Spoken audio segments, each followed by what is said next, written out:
بسم اللہ الرحمن الرحیم۔ السلام علیکم، welcome back again to my YouTube channel. کیسے ہیں آپ سب لوگ؟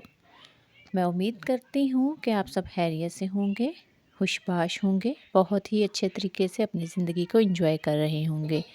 آج کی یہ خوبصورت سی ویڈیو آپ لوگوں کے نام۔ اس ویڈیو میں ہم بات کریں گے کہ ایک جوائنٹ فیملی سسٹم میں رہتے ہوئے ہم اپنے بچوں کی تربیت کس طرح سے اچھے انداز میں کر سکتے ہیں۔ آپ سب جانتے ہیں کہ جوائنٹ فیملی سسٹم میں بچے کی تربیت کرنا بہت مشکل ہو جاتا ہے۔ یہاں پہ میں جوائنٹ فیملی سسٹم کو ٹیکل نہیں کر رہی یا اس کو میں پوائنٹ آؤٹ نہیں کر رہی، بلکہ میرا بیسک کہنے کا مقصد یہ ہے کہ جہاں زیادہ بچے ہوتے ہیں وہاں دوسرے بچے جو ہوتے ہیں، مطلب کہ اگر آپ کے بچے زیادہ بچوں کے ساتھ رہتے ہیں تو جس طرح کے ہیبٹس وہ دیکھتے ہیں اس کو ڈیولپ کر لیتے ہیں، اپنے اندر جو ہے اس کو اپنا لیتے ہیں۔ اگر آپ چاہتی ہیں کہ آپ کا بچہ ایک جوائنٹ فیملی سسٹم میں رہتے ہوئے اچھے طریقے سے مینرز سیکھے، اچھے طریقے سے زندگی گزارے، تو یہ ویڈیو آپ لوگوں کے لیے۔ سب سے پہلے جو پوائنٹ آتا ہے وہ بچوں کی تربیت کے حوالے سے رول ماڈل۔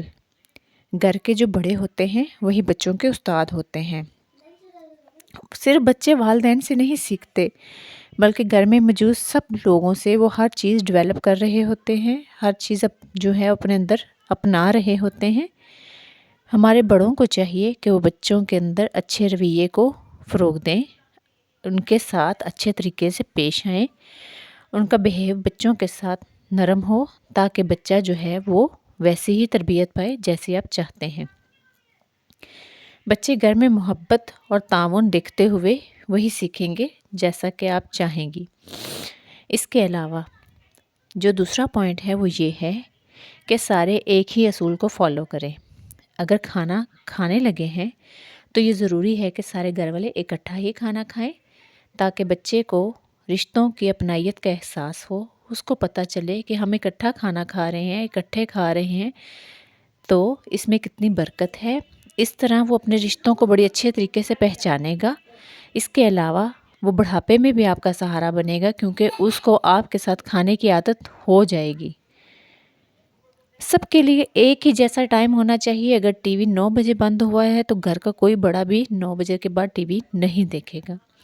اگر موبائل کا آپ لوگوں نے ٹائم فکس کر لیا ہے کہ اس ٹائم جو ہے وہ موبائل بند ہو جائیں گے، تو اس کے لیے چھوٹے اور بڑے سب کے لیے یہی رول ہونا چاہیے کہ موبائل اسی ٹائم پہ بند ہو جائے۔ اس سے اگلا پوائنٹ جو میں آپ لوگوں کے ساتھ ڈسکس کرنے لگی ہوں، مجھے امید ہے کہ میری بہنیں اور مائیں میری اس بات سے ایگری کریں گی کہ ہمیں اپنے بچے کو روزانہ 10 منٹ ایسے ضرور دینے چاہیے جس میں آپ اپنی بیٹی یا بیٹے سے یہ پوچھیں گے کہ آج کا دن آپ کا اسکول میں کیسا گزرا۔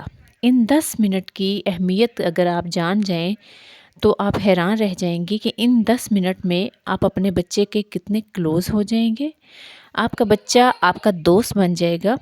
آپ کا بچہ آپ کے ساتھ ہر وہ بات شیئر کرے گا جو اس نے اسکول میں سیکھی یا اس کی اسکول میں لڑائی ہوئی۔ میں یہ پریکٹس اپنی بیٹی کے ساتھ لازمی کرتی ہوں۔ میں اس سے پوچھتی ہوں کہ اس کا آج کا دن کیسا گزرا۔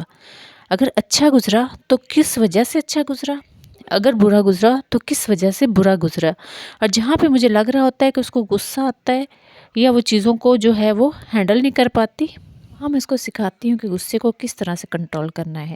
ایک بڑی عادت اپنے بچوں میں یہ ڈیولپ کریں کہ اپنی چیزوں کو خود سنبھال لیں، اپنے کھلونے، کپڑے، اسکول کا بیگ جو ہے وہ خود سمیٹ کر رکھیں تاکہ ان کو چیزوں کی حفاظت کی اہمیت کا پتہ چلے۔